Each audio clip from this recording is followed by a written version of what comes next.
going? What is going on with everybody? It is your boy Eric, aka Young God, coming to you live in the Green Dungeon, giving it to you real raw rugged. And I got some on the other line. I'm gonna let him introduce himself, man. Who we got here today?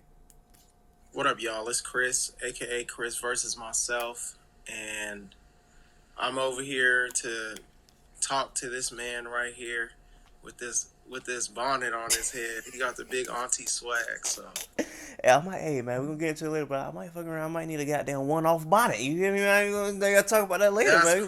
We might crazy. need a one-off bonnet, man. We'll get into That'll that be later, the first man. one. Hey man, and it'll be one off. You hear me? You The know what I'm last one saying? left too. Hey man, for the people who are not familiar who you are, just give a little introduction about your background and who you are and where they might Um, know you from. yeah. So I'm an artist. I recently moved to LA a few years ago, and you might know me from HBO's Fake Famous. It's a new documentary. You can stream it on HBO Max. So, um, yeah, I've been making clothes and making art for about 5 or 6 years now. So, finally, people are starting to pay some attention, and I'm gonna just keep doing what I do. So, we'll see what happens.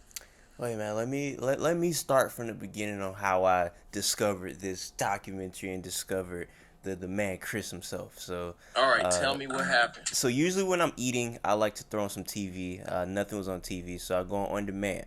And I go to HBO. I like to watch documentaries. So I see something just got released 2 days ago, Fake Famous. All right, let me tune in. So at the very beginning, they're doing the interviews. They're interviewing like it was like 200, 300, a whole bunch of people, right, to see who's gonna make the film. And you were the first nigga that called me. One, cause you was a black brother, so I'm like, all right, they got a brother on here. And you said something that I was like, if they don't pick this nigga, I'm gonna be mad. You said, I don't want to be famous. I need to be famous. I That's right. I said, deserve it. I ain't never heard that one before. I want to hear a little bit more about this brother. So they picked you, and yeah, man, you are a fascinating man. That's why I had to get you on here because it's so much stuff that I have to ask, so much stuff that I want to talk about. You're a talented person. Like I said, you're very interesting. Your accent is crazy. You sound like you're from 5 different places. You said I you was really from am from 5 different nigga, you places. sound like you from the west, the east, the south. Goddamn, nigga, you Yeah, sound at the like you from same damn everywhere. time. Yes, I really am. So let's start there. Where exactly? Cause I know you said you was from Arizona, right? You moved to LA. So look, Exactly. Tell me your origins. Where are you from? so I was born in 1991. I was born in Orlando, Florida, and Florida boy. Okay, I'm from Florida. Okay. yeah. So I was born in Orlando, Florida, and my dad, he's Jamaican, and my mom, she's black, and we moved around the country because my grandpa, he's like a rocket scientist, so like he Wow. would, yeah, he would get paid basically by the, I guess, by the government to, like, we would move in all these different places so he could go work on projects all around the country. So anyways, we moved, I think a few days after my second birthday, we moved from Orlando. We moved to we moved to Boston. That shit Mm. was random. I don't know why we were there. I don't really have that many memories from that spot other than, like, yeah, it snowed a lot, and like there was an attic and I used to hang out up there, Mm. like watch cartoons and stuff. Then where a lot of my memories started was in Alabama. We lived in Huntsville, Alabama first, Okay. and then we moved to Madison, Alabama. But I was there for about like 3.5 years, and so like a lot of my memories started to form as a child. Um, just like the way that the South looks and like the landscape and Yeah. like the way that people are and everything. And then my grandma, my mom's side of the family, they're all from Texas, right? Mm. So we moved to Texas for a little bit. My grandpa got a contract to go out there or whatever. We was in Texas for a minute, and then, well, actually a quick minute, not even a year. Mm. And then from there, we moved to Arizona. So I was in first grade in three different states. Mm. And by the time I got to Arizona, it was like the last couple months of like first grade. Mm. I remember I was like going into second grade. But when I moved there, I was like real confused because I never seen no shit like that, bro. It really looks like Looney Tunes. Like when you see Wile E. Coyote like chasing after the Roadrunner, that's Yeah, really how it looks over there. that's And funny. I was like telling my grandma, I was like, "Are we staying here? Like this is really y'all choice?" I couldn't believe it, bro. Like it was crazy, but yeah. So I ended up staying there for like 18 years. But in that time, I still ventured out and went to some places. So in 2013, I got an internship and I moved to New York City.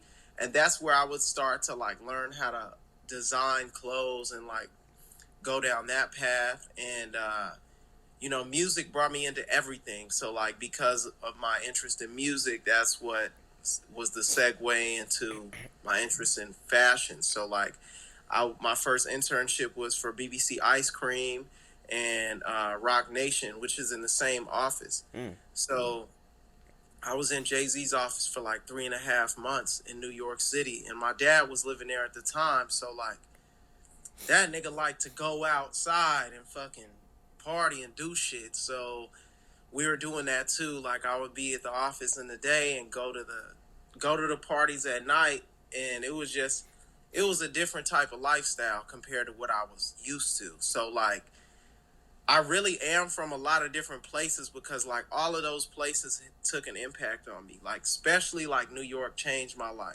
Mm. But at heart I'm still Southern, you know what I'm saying? So and now I'm in LA. And so everybody out here thinks I talk super funny and like super crazy, but like I'm used to it. People been telling me that shit all my life, bro. Like for real, that'll be the first comment that I get. Damn, where you from? You talk funny, you know?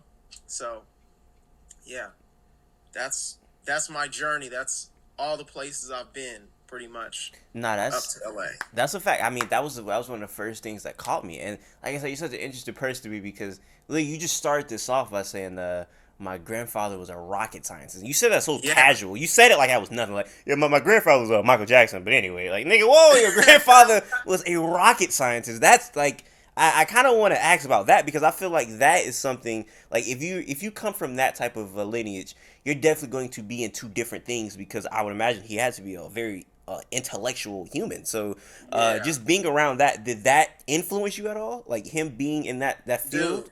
I'm gonna tell you something I ain't really told. I don't tell a lot of people this. Like Mm. the people that are my close friends know and my family know. But when I was a kid, because of him and my grandma too, but Yeah.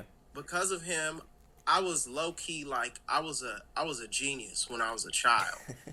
And it was crazy because after 1 year of being in like public school in Arizona, my grandparents decided they wanted to put me in like this different in like a charter school that was like this accelerated program for like kids who like I guess were ready for accelerated learning. Mm. So in third grade, I took a standardized test for the state, and I got the highest score in the whole state. Mm. So that means What state was across the this? board, like in Arizona, yeah, Arizona. Okay, I thought you were about to say yeah. Alabama. I was about to say I don't know When how I many. first got Okay, there, but Arizona. when I Okay, first okay. got there, this is like my first. This is maybe the second year I'm there, and I took this test. I got the highest test score in the whole state on this standardized test. So it's like goes across the board, like math, reading, reading comprehension, all of that.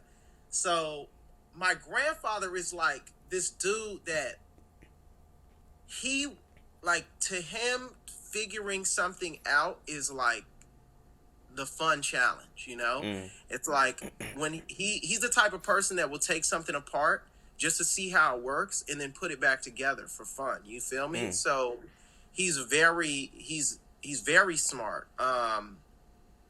Man, it's crazy that you're asking me this because like nobody really asked me, but so it's crazy because my grandfather actually he has 22 patents on this um, technology that goes into missiles. And basically, what makes a heat seeking missile heat seeking is like an infrared seeker, aka like the eye of Yeah. the missile, right? He created a lot of the technology that's inside of that. But we not rich because he didn't create that technology solo. He didn't independently create that Yeah. technology and sell it. He was working for Raytheon, which a lot of people know what Raytheon is. It's a missile defense systems. It's a big business out in America, and a lot of people in Arizona work there. And Mm. actually, there wasn't a huge black population in Arizona, but many of the black people that were in Arizona that were working for, a corporate job were working at Raytheon. Mm. So it was crazy because my best friend growing up, my only black friend growing up, his dad worked for Raytheon too.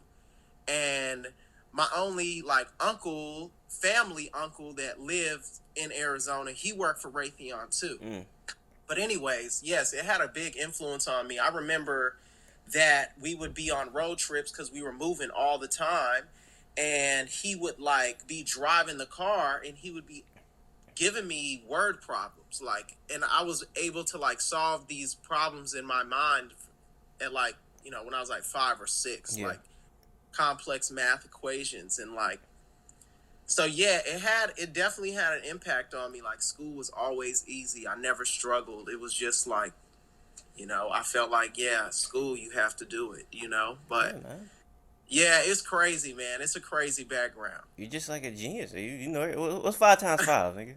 25, Yeah. bro. Get your times tables up. Feel me? Like, get your timetables up. You know what I'm saying? For Hey, real. I gotta respect it. I mean, before I move on, I do want to ask. I don't know if you want to share this. Like, if you, I would love to. Like, I don't know. Does he have like stuff on the internet written about him? Because he seems like a very I fascinating don't guy. know. Mm. I've never Googled my grandfather. The reason why I told you I never really talked about this is I'm going to take 60 seconds to get a little bit deeper real quick. Do that. Because I feel that as a black man in America, as I grew up, I started to like understand certain things. You mature and you start to understand the reality of this place.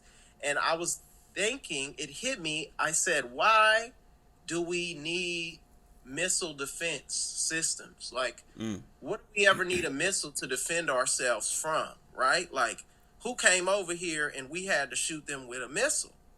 So then it occurred to me. I was like, my grandpa was working for the man for like all these years, and he gave them some crazy ass intellectual property that he's not fully, taking advantage of or able to reap all the benefits from. Yeah. You know what I'm saying? Because we didn't like anybody else with 22 patents on something crazy like that. Like, we'd be rich as hell. Billionaire You know sound what like. I'm saying? Yeah. Like, that's money. Yeah. That's big money.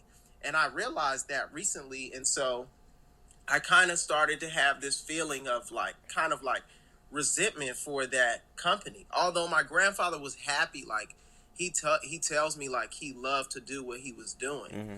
But to me, I got to zoom out and see what the bigger picture is about. What is that about? What is that cause? Like, where are these missiles even going? Who are they sending these missiles at?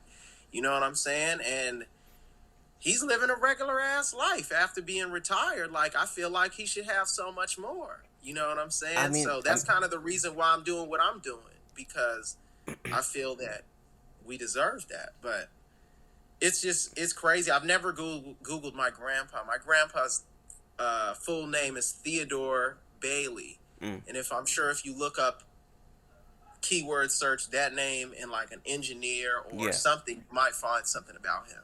I mean that dates back to slavery, where a lot of the slaves would invent things, and because they didn't have access to like the patent office, the slave master, or one of the other Yeah, white people, nah. they'll steal those inventions. And, oh, this is my invention now. So there's so many stuff that's credited to a lot of white people back then that they didn't even have any dealings with, but basically because the slave didn't. You know what I'm saying? So That's it's a exactly old what thing. I'm saying, bro. It's And an old that's why thing. I started to feel a certain way, because I was like, wow, did like the capitalist economy of America created by white people really just milk my grandfather for countless years of his brain power to create something that is just used to pretty much destroy. Yeah. Like, I don't, I can't get down with it. It doesn't make me hate my grandpa. It just makes me feel some type of way about where he put his time. Because now, as an adult, he's telling me, he's like, man, I wish that I had that independent entrepreneur Yeah. attitude that you have, because I didn't have that, you know? And as smart as he is, he just didn't have that part. So it's like, I'm glad that he could influence me with using my brain and knowing it's cool to be smart. At the same time, I was able to like build my own path and say like, no, I'm not working for nobody. You know what I'm saying?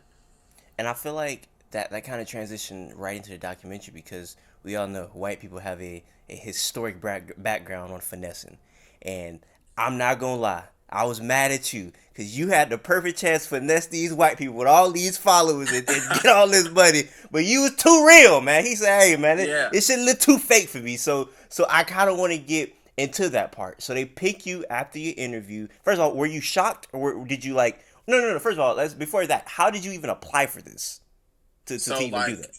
it's mad crazy. One of my friends, her name is Gianna.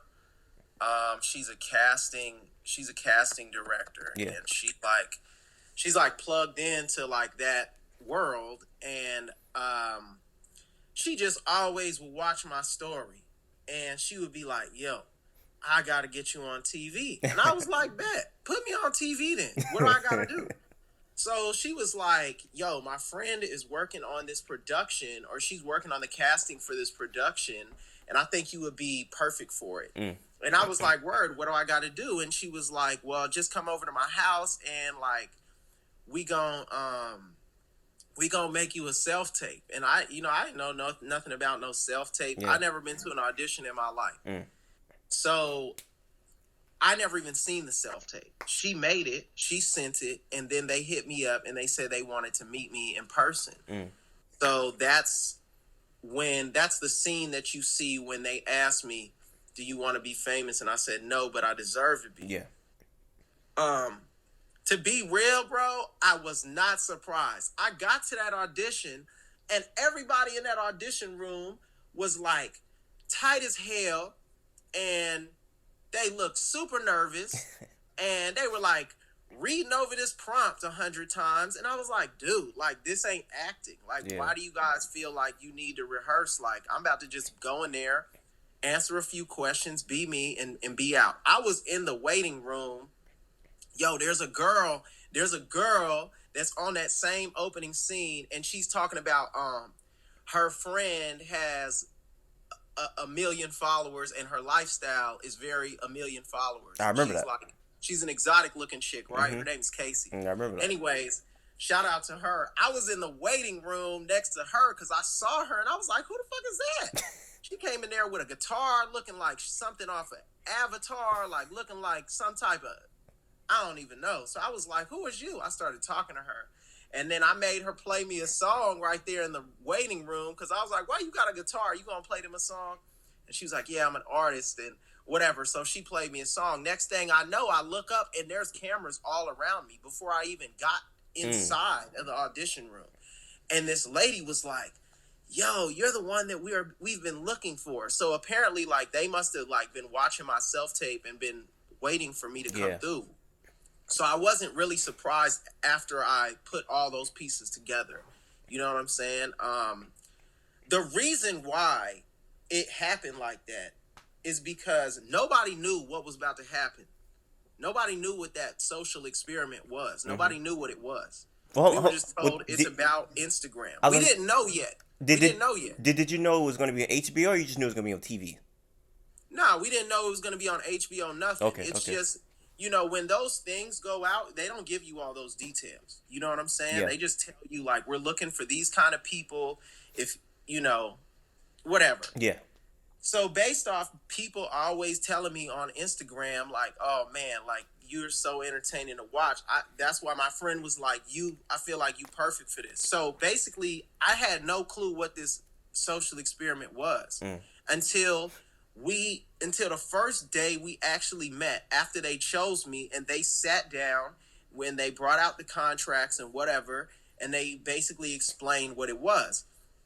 Now the thing is, I finessed. I super You finessed did, you did, because you did. I didn't have to do anything I didn't want to do, and I got all these people to start being interested in me and say like, who is this guy? We want to know who he is. Like, we want to follow him.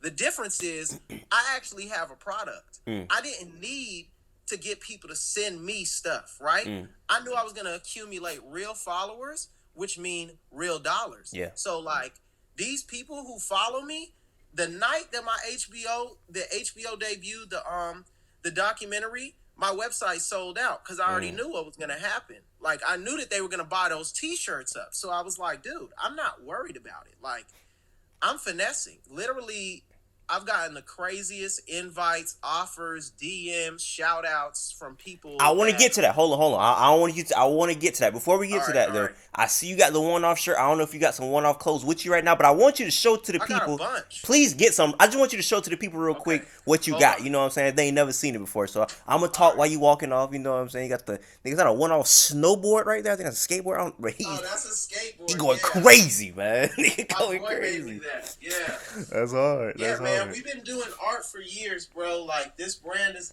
my fourth year with this brand. Okay, okay. We got the So look, I'm gonna pull out some of my personals. Okay, for sure. Yeah, I'm definitely interested to see because one thing that I realized, like all jokes aside, after like I heard your voice, I was like, this nigga voice crazy. I was like, this nigga dress like he could put that shit on. He could put that shit on. That boy could put that shit on. That was the Bro, first thing I realized. So that's something that I really want you to broadcast because for the people that haven't seen the documentary and hopefully will watch it after this, I want them to see your product like you said because unlike a lot of people, you actually had something that you could offer and sell to them. You know, so. exactly, I like exactly. that. I So like that. I'm gonna show y'all some pieces. Okay, okay. That boy bringing the whole closet through right now, man. You know what I'm saying? Man? I'm in the closet. I'm about to show y'all some stuff. Okay, for sure. You got the harvest snaps right there, man. Is that Oh good? yeah, product placement. Okay, Product placement. Harvest Snaps. We need that sponsorship ASAP, for G. sure. Talk about it. Mango chili lime, best flavor of all time. This is a organic and gluten-free snack, and it's guilt-free. And as you can see, when you open the bag, you can't reseal it, and they did that for a reason. What type of food that is? It's made out of black beans, Okay, black bean snack crisps. okay. Hey, y'all gonna Hey, sponsor bro. my boy, man. Y'all gonna sponsor my boy Chris, man. Hey, bro, for real, I'm not just doing it for clout. That's my favorite snack For ever. for real, for real. For real, for Okay. real. All right, I'm gonna show y'all to the closet now.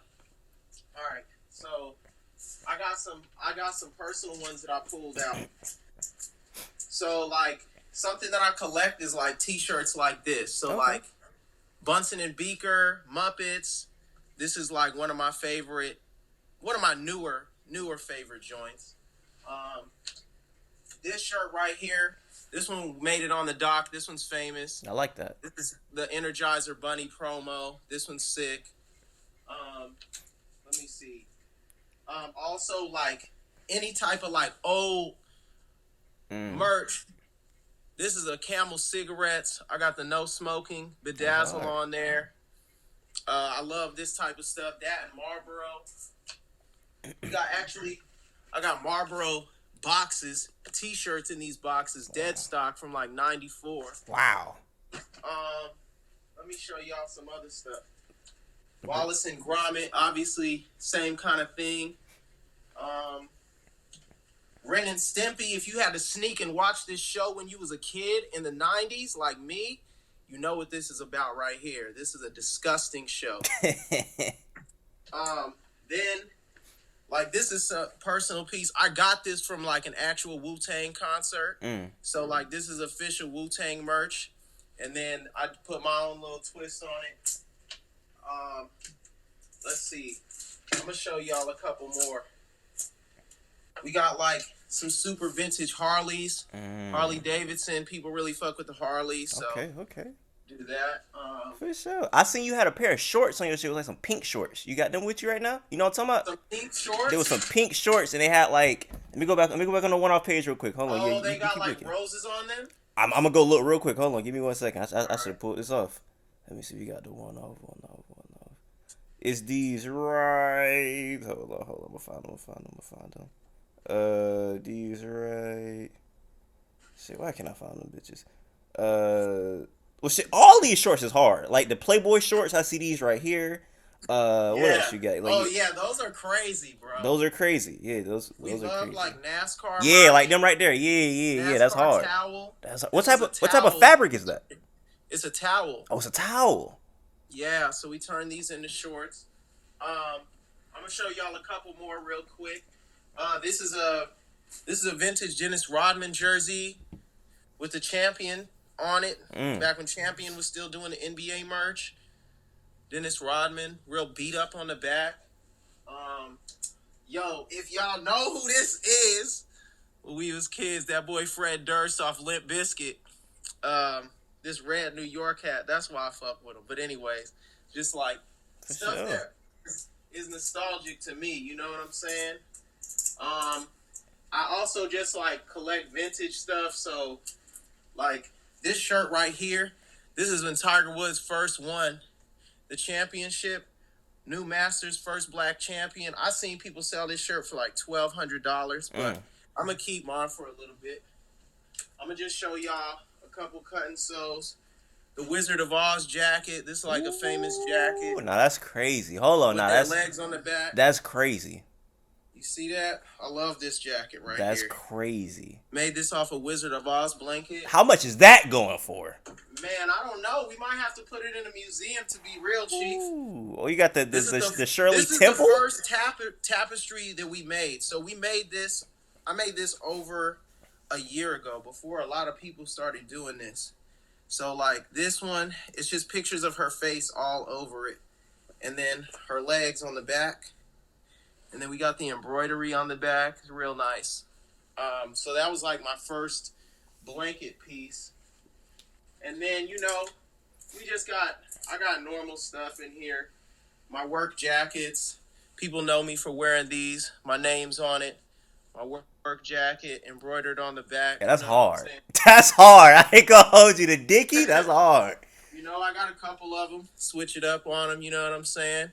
This is really what I use, what I wear when I'm working. So people who see me at the flea market, Yeah. they always see me wearing that. But yeah, man, this is my brand. This is my little world. You know what I'm saying? Just trying to teach people that you can reuse more than clothes. Mm. It's about upcycling everything. Emotion goes into this, So if something happened to you, you can always use it to bounce back. Hey, man, I hope that after that I can get you at least 3 customers, bro. Because or at least just 3, at least. You feel me? Because Look, bro, you just went crazy. I appreciate just one. For sure. Feel? For sure. And you showing that, like I said, I really wanted you to broadcast that. But I guess kind of moving back into the documentary, okay, they lay out everything, the contract show you was finna go on. And one of my first times, I could be wrong, but the memory of when they really tried to get you fake famous or whatnot, you did the fake workout, right? That was Yeah. that was one of the first ones that they showed. So how was that, doing the fake workout? Yo, it was crazy. So like, all right, so the first gym where you see me fighting that big ass Ivan Drago motherfucker. Yeah. Yo, that's a real gym, and that wasn't. I mean, I guess they shot it in a certain way, right? They shot it for content, but that wasn't on no influencer shit. That's actually this gym called Global Fitness, and this dude named Michael owns it, and that's a gym that's only really designated for like real fighters. It's like a proper like private gym that they come through and they really train and get ready here in LA. And that's actually the producer's brother-in-law owns that. So like they set it up to make it look like that. Now the second gym where you see me wearing the Kermit the Frog t-shirt. Yeah. That one was actually, the dude hit me up out of nowhere and was like, yo, do you want to come through and get a free workout? Like, we give influencers discounts, whatever. And like, I was just like, okay, like I'll do it. Cause I like to work out. Yeah. That's something I do. You know what I'm saying? So I just said, yeah. And it's crazy because one of the homies that I met, because he fucks with my brand and he came up and bought some stuff, he works at that same gym, and he's a real celebrity trainer over there. Yeah. And then after I did the show, he was like, he came up to me at the market one time and he was like, "Hey, bro, I saw you were working out at the gym on a day I just wasn't there." Mm. And I was like, "Yeah, the dude invited me through." And he was like, "Yeah, they told me you came through with cameras and everything. Like, what was you doing over there?" And I was like, "Yo, bro, I signed some NDAs. I can't really talk about it, but you gonna see it." But anyways, yeah, that was it was a real, like, it was a real workout. Those dudes showed me mad love at those gyms. Like, they gave me a bunch of stuff. They told me I could come back whenever. The dude Michael that owns Global Fitness, he's like, bro, that guy's like a crazy dope art collector. The first time I Mm. met him, we hit it off and we were just talking for a minute because he has a crazy collection of Yeah. shit.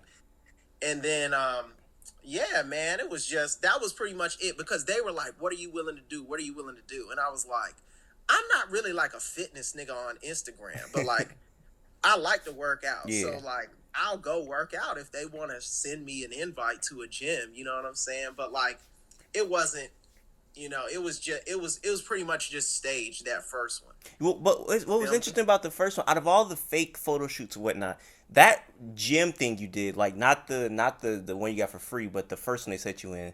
Hey, as far as a fake photo shoot, nigga, that shit look. You was That was sweating. tight. Yeah, you was sweating. You was picking up. I was like, hey, Yeah. even though this is fake, this nigga actually got to put in work. Cause everybody else, when they had the girl, she was taking pictures. No, They I was working out. nigga, they had I you was working sweating, out. boy. So I was like, Yeah, you put some work in for that. my homie that was taking the photos of that was that's my actual boy. Mm, So I told them, I said, "Look, if you guys are gonna have a photographer, you guys gotta hire my boy that I actually got chemistry with, because mm, like, I have a whole squad of creatives around me at all times. that's So hard. like, there was no way I was just gonna let them put somebody in front of me that I'm not comfortable Yeah, with or I don't know. So I just made my boy Tino come with me to that gym, and yeah, like, it looked cool, like, you for did. real. So you did that, and then the second one I remember they have you doing is, of course, the infamous jet or fake jet photo shoot, Yeah. and that's where it felt like it took a turn where you were like, all right, this is a little too much for me. So one of my friends, who's actually my photographer, I asked him because he seen this, and I was asking like, I'm interviewing Brother Mark. If you guys have any questions, he was like, if you ask him anything, ask him what about the jet thing set him off, because that was like obviously the thing where you was like, I don't know if I want to do this no more. Yeah, like, okay, so what happened is, the crew like got to know me, and then they kind of like knew what would trigger me. Mm. So they were like, we're gonna put him on a fake private jet, because they knew I was gonna talk shit. So like, they knew me, and that's why they chose that. So they actually told me before, and I was like, okay, cool, like, I'll do it, like, whatever. And I was really like, I had never seen anything like it, right? So you walk into a studio. Look, bro, it was so fucking hot in that studio that day. Like, they ain't have no AC in the studio, but they got a private jet in there. Like, I was already feeling some type of way, because I was like, how are we in a private jet but it's hot? Like, I don't get it. And I walked in, and like, it's literally, the whole thing is built out of wood. So Mm. it's like a box, and then it's got like a circular like entrance, and then that's the interior of the jet. Mm. But like, me, when I was looking out that window, like, you don't see shit. It's just a light on the other side of that window to make it seem like, But so like, one thing I gotta like clear up, because like, a lot of people think that like, I wasn't like interested, like, I wasn't down, I wanted to like drop out of the experiment. I never said that. Mm. I never said I don't want to do this. They kind of just like, that's kind of like the narrative that like was written into the final production. Yeah. You know what I'm saying? I think I was like, probably, I mean, besides Dominique, who was down to do whatever, I was hitting him up like every other day. Like, I want to go to this place. I want to go to this place. I want y'all to film me over here. And it was just like, they weren't really understanding the type of stuff that I wanted to promote.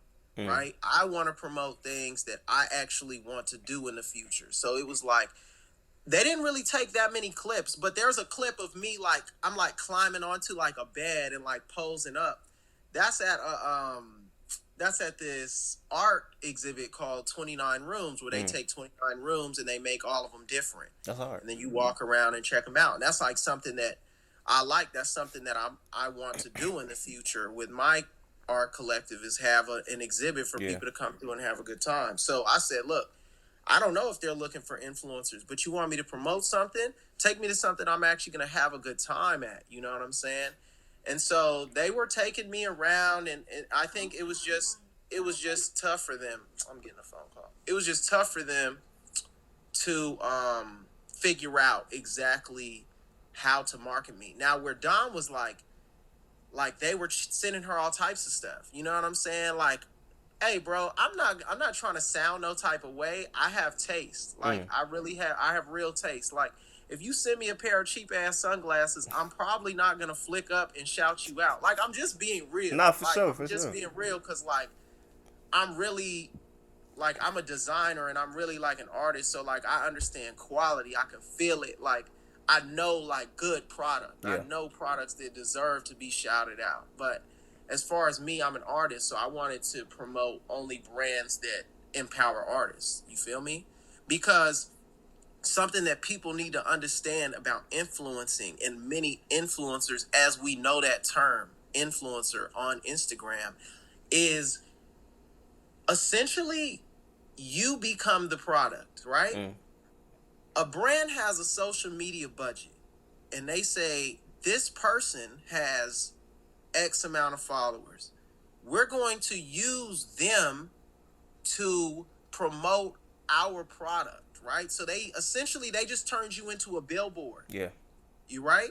So like I don't want to let anybody just do that to me if I don't actually like the product. You know what I'm saying? If it's not something that I would actually use. Like I was telling them, I was like, yo, I will do I make music, you know. I started making music when I started making clothes. So I've been doing that for 5 or 6 years now.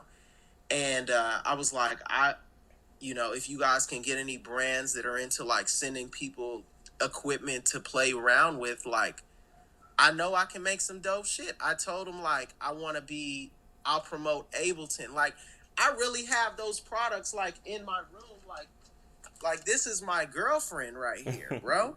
You know what I'm saying? And I was like, yo, this is what I want to promote. And those brands aren't really looking for influencers because the people who are using those products are already Yeah. dope as hell. Yeah. You know what I'm saying? So it was just tough for them. They didn't know what to do with me. I never once was like, I'm done with this. Like, I'm over it. I was never tripping about the fake followers. I was never, just like I said, they knew how to trigger me. Mm. So like they knew like, oh, like the fake comments, they knew I was gonna talk shit. Cause like any kind of corny shit, I'm like, bro, what the fuck is this?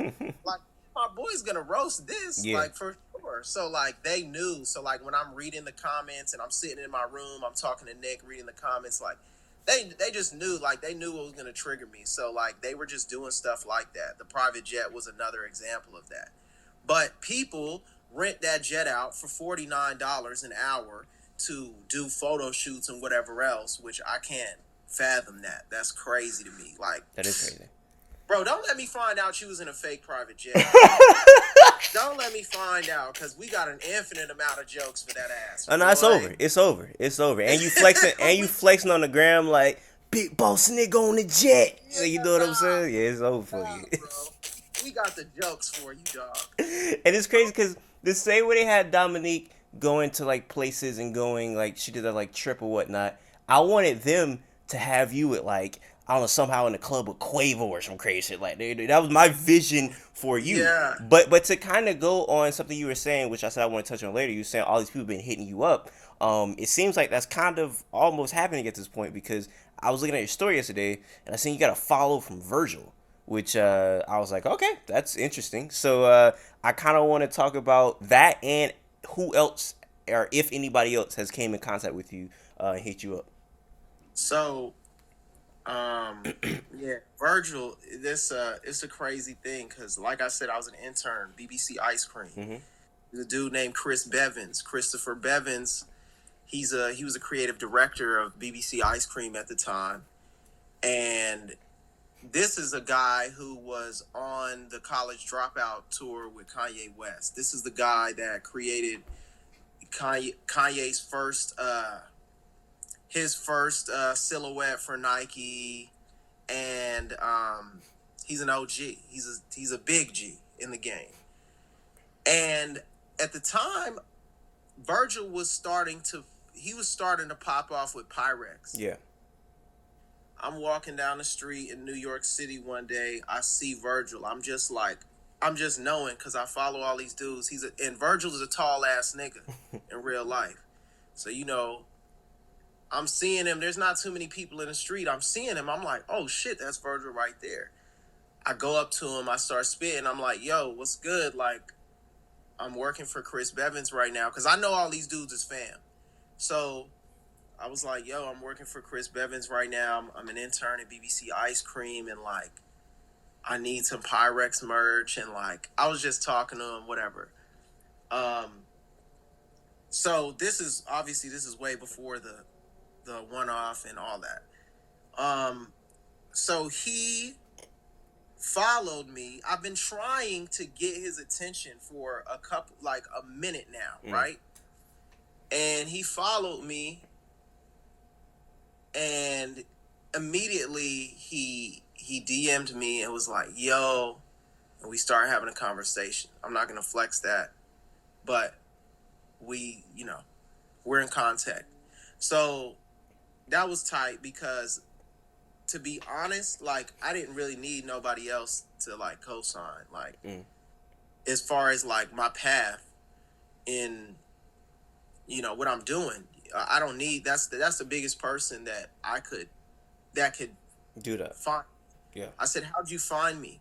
He said, my boy was watching the documentary and he sent me a clip of you and said, this sounds like some shit that you would say.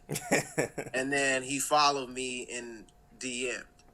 Now, some other places that hit me up, the Barracks, which is like the skateboard niggas. Yeah.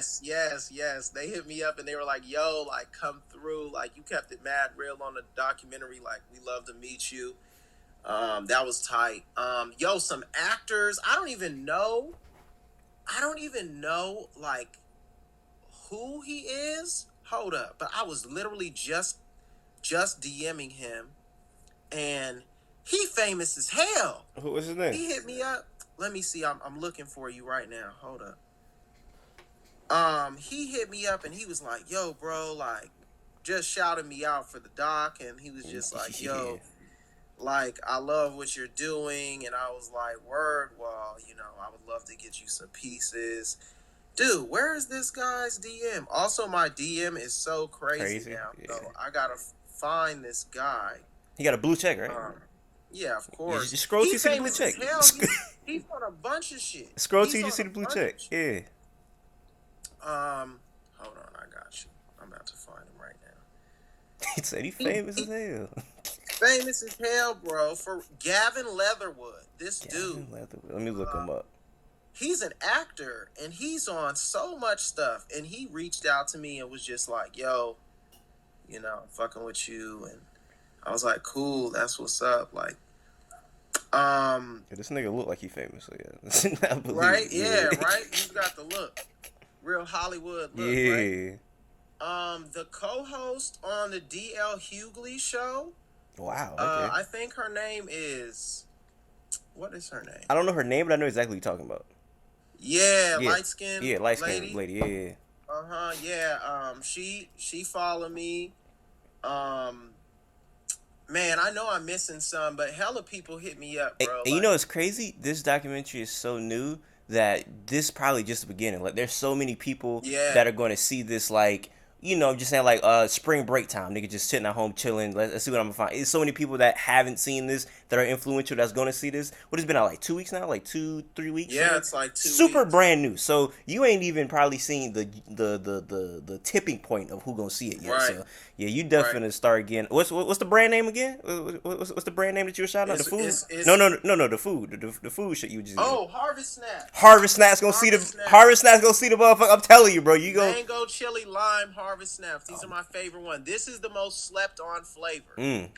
but it's the best flavor. It's the best one, I'm telling you, bro. You gonna have heart snaps in the DMs, bro. You gonna bro. I see it for you, man. Like I said, when I seen you on there, you was the person I was like, if I don't get in contact with nobody, that's so when you follow me back, I was like, oh, that's hard because that was a nigga I want to interview. Yeah, I So came to your page and I was like, oh, this dude's funny. I started watching the videos. I was like, this guy's funny.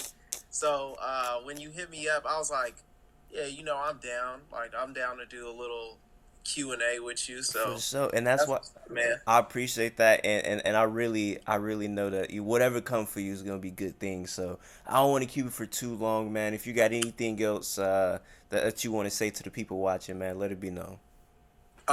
Shoot, all I really want people to know is like always know that you can be yourself and still succeed. Never think that you have to change who you are to achieve whatever you want to achieve. It's not. That's an illusion. It's not real. And be true to yourself because you'll be a lot happier at the end of the day than you will be if you had to fake and put on a facade. You know. And other than that, look out for some new drops on my page. I'm going to be putting up some new products. My brand is called One Off Recycled Garment Project. Soon to be just called Last One Left, which is our tagline because every garment is the last one left. And yeah, just look out because we about to drop some new stuff. Some new heat is coming, and I want everybody to get the chance to get some stuff while they still can. You know what I'm saying? Well, shit, man. For everybody watching right now, personally, I definitely need to support more smaller brands. So you will see me copping some one off in the future whenever you got something new. Let me Yeah, let know. me know, man. Hey man, Let me know. hit me up whenever the next drop is. Whenever I'm on it. So I'm All right. definitely gonna be in some one off. Hey, I might goddamn get the. You might hit me up with the one off bonnet one of these days. You never know, You man. never So know. so for the people watching right now, I appreciate you. Until next time, I say what I mean. I mean what I say. Haters gonna hate, players gonna play, and y'all holla at your boy.